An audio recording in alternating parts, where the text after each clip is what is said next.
네, 기관의 눈 제가 시작하기 전에요. 이제 코멘트를 좀 한두 가지 드려야 될 것 같습니다. 첫 번째는 빅히트 엔터테인먼트. 예, 빅히트 엔터테인먼트가 사실 오늘 5% 상승하고 있는데요.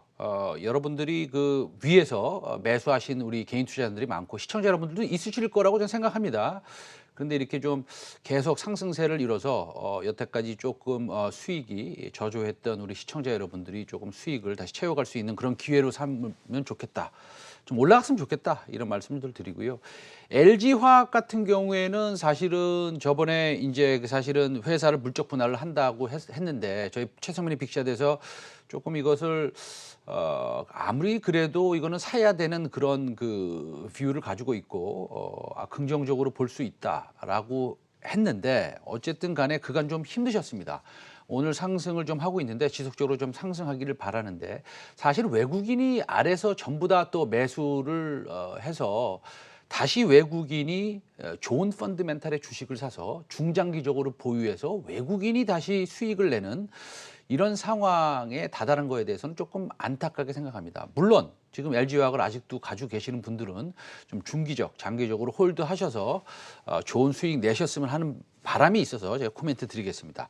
자, 트럼프 대통령이 대선이 끝나기 전에 일단은 뭐 승리를 선언한다는 말도 있고요. 그다음에 뭐 베벌리 힐즈의 모든 명품 거리는 전부 다 그 나무 판으로 못으로 이렇게 박아놨습니다. 소요 사태가 있을 수도 있기 때문에. 그래서 시장만 보면 이게 사실은 한 번 더 출렁거림이 있을 수도 있다라는 생각을 하는데 그래도 이제 바이든이 당선이 좀 예상이 되긴 되지 않습니까? 데이터를 보면 그렇습니다. 그래서 이것 관련해서 바이든 테마주라고 할 수 있는 수소 관련 좋은 리포트가 나왔습니다. 근데 어떤 분이 내셨냐?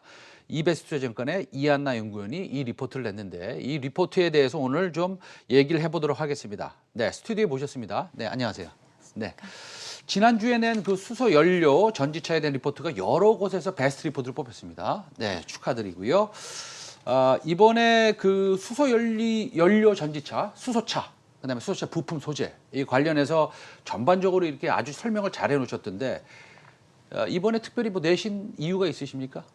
뭐 사실은 지금 보셔서 아시겠지만 뼛속 시리즈라고 해서 시리즈로 내고 있는데요. 네네. 그쪽은 이제 아무래도 성장 산업 같은 경우에는 네. 기술적인 이해도가 좀 떨어지면 네. 이게 나중에는 수요가 갑자기 없어지는 경우도 있고 없어지는 제품들도 있기 때문에 좀 기술적인 이해와 더불어서 좀 투자 전략을 가져가자라는 측면에서 그냥 사실은 지금 내고 있는 기술서 같은 역할을 한다고 보시면 되고요. 특별히 이번에 이제 2탄으로 수소 연료 전지차를 넣은 이유는 특히나 뭐 최근 이제 석유화학 시황 같은 경우에는 지금 프리미엄을 대부분 그린 뉴딜 관련주가 이제 그린 뉴딜 관련된 부분이 좀 붙어서 프리미엄이 가고 있기 때문에 또 그 중에서도 우리나라에서는 지금 수소 경제를 좀 중심축으로 두고 있죠. 그렇기 때문에 이제 수소 연료 전지차, 현대차를 생각을 하면서 알겠습니다. 내렸습니다. 그럼 말씀처럼 투자자들이 이제 수소 전지차 산업에 대해서 이것을 조금 이해는 해야 되지 않겠습니까? 아무리 기술이 어려워도 대략적으로도 이해를 하고 가는 게 맞습니다. 그래서 그렇게 하기 위해서는 그 어떤 것부터 이해를 해야 되는 겁니까? 우선은 네. 기본적인 원리부터 이해를 하는 게 우선은 맞겠죠. 네. 그리고 제가 보기에는 수소 연료 전지차든 아니면은 차가 아니더라도 수소 경제로 가든 이 수소라는 에너지원을 사용할 때 꼭 필요한 소재가 무엇인지 그것을 중심으로 좀 봐야 되지 않나 이렇게 생각을 하고 있습니다. 알겠습니다. 그러면 이제 소재가 중요하네요. 어떻게 보면요. 그러면 소재는 여러 가지가 있습니다. 그러면 멤브레인도 있고요. 그 다음에 탄소 섬유 있지 않습니까? 예, 그러면은 탄소 섬유에 대해서 한번 먼저 나눠보겠습니다. 탄소 섬유가 어떤 것이고 우리나라에서 만들 수 있습니까? 네, 있습니다. 네. 그 어떤 겁니까? 탄소 섬유가 좀 설명 좀 해주세요. 네.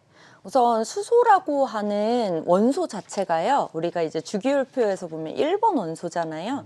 그렇기 때문에 굉장히 가볍고 그만큼 부피의 팽창 속도라든지 그런 것들이 굉장히 네. 불안정성이 높은 원소라고 보시면 네. 됩니다. 그렇다 보니까 에너지원으로서 굉장히 풍부함에도 불구하고 이것을 어떤 식으로 활용을 해서 사용을 할까 되게 고민들이 많았었는데 결국에는 이렇게 굉장히 가벼운 수소를 압축을 시켜서 네. 용기 안에 담아서 충전을 시키고 차로 가게 되면은 트렁크에다가 이제 수소 저장 탱크로 넣어가지고 다니면서 네. 가져가야 되기 때문에 우선은 강한 소재가 필요합니다. 아, 강한 소재가 네. 필요하다. 첫 번째는 강한 네. 소재가 지금 필요한데요. 효성 첨단 소재 차트를 우리 띄워드렸는데 저 회사가 이 탄소 섬유를 만드는 회사인가 보죠? 유일하게 우리나라에서 하고 유일하게. 있습니다. 아, 근데 사실은 이 수소 저장 탱크 있지 않습니까? 예. 수소 저장 탱크는 일진 다이아몬드의 자회사인 일진 복합 소재가 만들지 않습니까? 네. 근데 그거는 그러면은 효성 첨단 소재에서 그 소재를 가져다가 만드는 겁니까?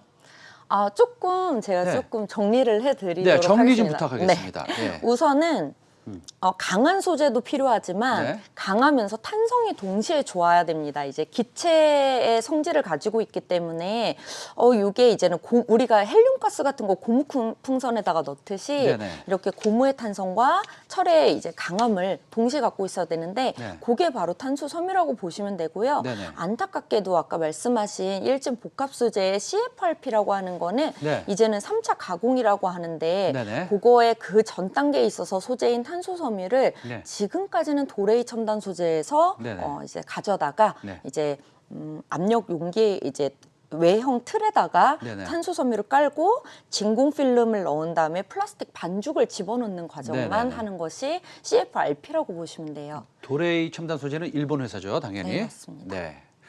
그러면은 이 효성 첨단 소재가 사실은 도레이 일본 회사인 도레이 첨단 소재는 보면은 제가 알기로는 뭐 대략 제가 정확하지는 않을 수 있겠지만 1970년대부터 네. 예, 이런 소재를 개발해 왔고 그다음에 효성 첨단 소재는 지금 개발한 지 뭐 몇 년 됐습니까? 한 3, 4년 됐습니까? 잘 몰라서 아니요, 여쭤봅니다. 훨씬 오래됐어요. 네. 한 10년 넘어갑니다. 10년이 넘었습니까? 네. 예. 그런데 그 기술력을 그렇게 쉽게 쫓아갈 수 있다. 만약에 있다면 굉장한 뭐 놀랍다. 이렇게 표현해도 되겠습니까?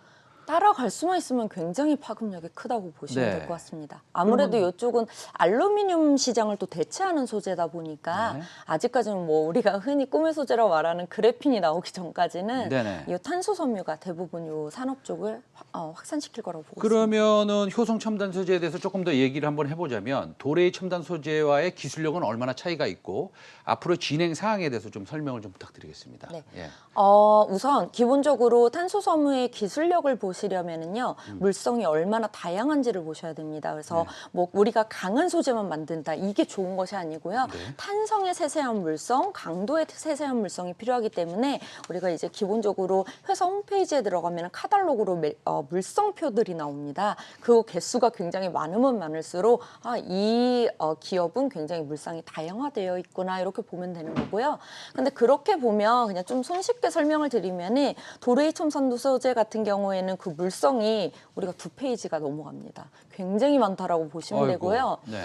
다만 효성 첨단 소재는 아직까지는 강도 2개, 탄성 하나 정도기 때문에 물성이 크게 보면 한 2개 정도밖에는 아하. 되지 않는 상황입니다. 그러니까 여기서 물성이라는 것은 우리 시청자 여러분들이 좀 이해하시기 편하게 말씀을 드리면 이런 첨단 소재, 다시 말하면 탄소 섬유의 종류가 그렇죠. 예, 도레이 첨단 소재는 수십 개가 넘어가는데 효성 첨단 소재는 개발은 했으되 아직은 2가지뿐이 없다. 네, 이렇게 이해하면 되겠죠? 네. 알겠습니다.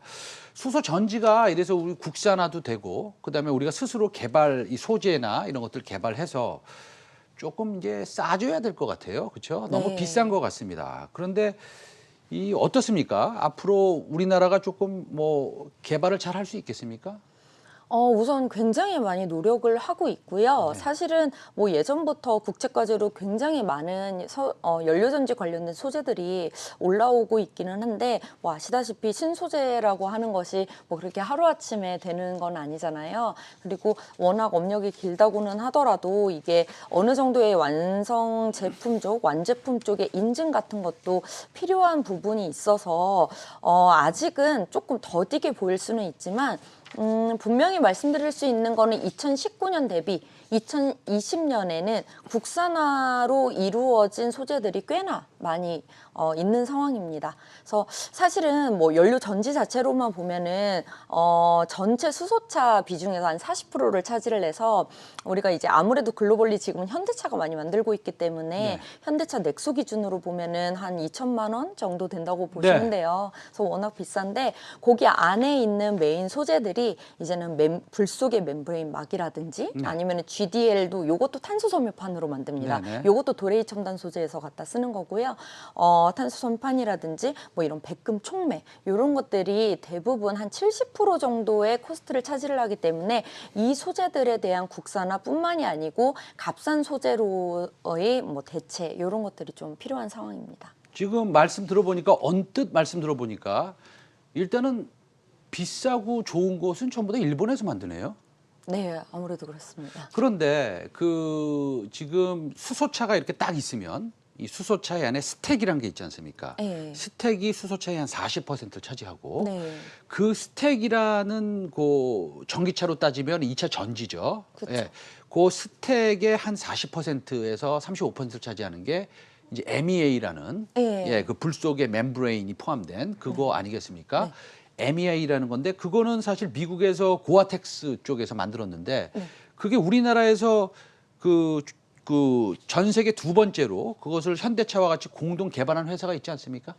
네, 전 세계 두 번째라고 말을 하긴 좀 그렇고요. 어려워요? 세 번째입니까? 네, 네. 아무래도 이제 네. 랩 단계에서 뭐 미국 회사들 몇 군데가 있긴 했는데 그렇습니까? 상용 기준으로 본다면은 사실상은 고어텍스가 메인이니까 네. 뭐 굳이 뭐 두 번째로 보면은 볼 수는 있습니다. 근데 네. 어쨌든 우리나라 안에서 지금 국내 안에서 수소 경제를 키우는 데 있어서 네. 요 사실은 제가 뭐 깊게 들어가지 않고 조금 간단히 말씀을 드리면은 백금 촉매라고 하는 거는 사실은 국산화 시키기가 굉장히 어렵기도 할 뿐더러 네.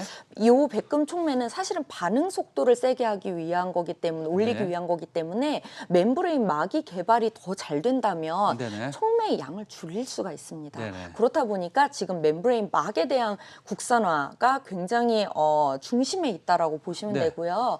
그렇다 보니까 지금 우리나라에서 국산화가 되어 있는 것이 지금 상하 프론테크가 저기 나오고 있네요. 막전극 접합체. 한국말인데도 읽기가 어렵습니다. 멤브레인 MEA인데. 막이라고 보시면 됩니다. 네. 그래서 이제 저것을 스택의 43%나 차지하네요. 네. 그럼 뭐 거의 전부라고 할 수도 있겠네요. 그렇죠. 네. 네. 근데 저게 저것을 지금 상하 프론테크가 개발을 했다. 네, 맞습니다. 지금 잘 납품하고 있습니까?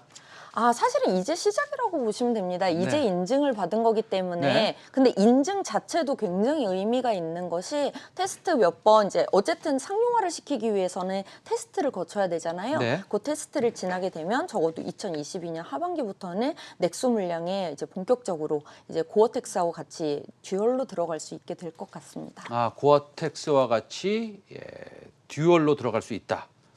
좋은 말씀 잘 들었습니다. 그래서 오늘은 효성 첨단 소재 전반적인 이제 그 수소 전기차 부품 소재에 대해서 제 말씀을 들었고 효성 첨단 소재 우리나라에서 처음으로 탄소 섬유를 만든 회사. 그다음에 전 세계에서 두 번째로 그다음에 MEA 곧 멤브레인을 갖다가 상용화한 상하 프론테크에 대해서 말씀 잘 들었습니다. 역시 그 기술을 배우는 것은 여전히 쉽지 않습니다. 그러나 우리가 이런 기술들이 전부 다 국산화됐을 때 그런 모멘텀을 우리가 산업의 변화를 알고 있음으로써 우리가 어떤 주식에 투자하는지를 알고 그다음에 어떤 실적의 모멘텀이 생기는지를 알아야지만 확신을 가지고 투자를 할 수 있기 때문에 여러분들한테 이렇게 조금 복잡하지만 중요한 얘기를 나눴습니다. 오늘 이한나 이베스트증권 연구원이었습니다. 감사합니다.